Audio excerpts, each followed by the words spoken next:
السلام عليكم ورحمة الله وبركاته. يوم جديد وفيديو جديد.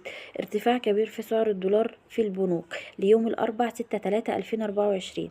سعر الدولار أمام الجنيه المصري بالتعاملات الصباحية ليوم الأربع 6/3/2024 في عدد من البنوك المصرية، حيث سجل سعر الدولار في البنك الأهلي المصري وبنك مصر 45 جنيه وربع للشراء و45 جنيه 35 قرش للبيع. أما في البنك التجاري الدولي CIB سجل 46 جنيه للشراء و46 جنيه و10 قروش للبيع. سعر الدولار النهارده قفزة جامدة جدا في البنوك المصرية، مما أدى إلى سقوط السوق السوداء، علشان طبعا كلنا عارفين إن كده سعر الصرف في البنوك هيكون قريب من سعر الصرف في السوق السوداء، مما هيؤدي إلى سقوط السوق السوداء، والناس كلها هتلجأ لشراء الدولار من البنوك علشان سعر الدولار في البنك بقى كويس.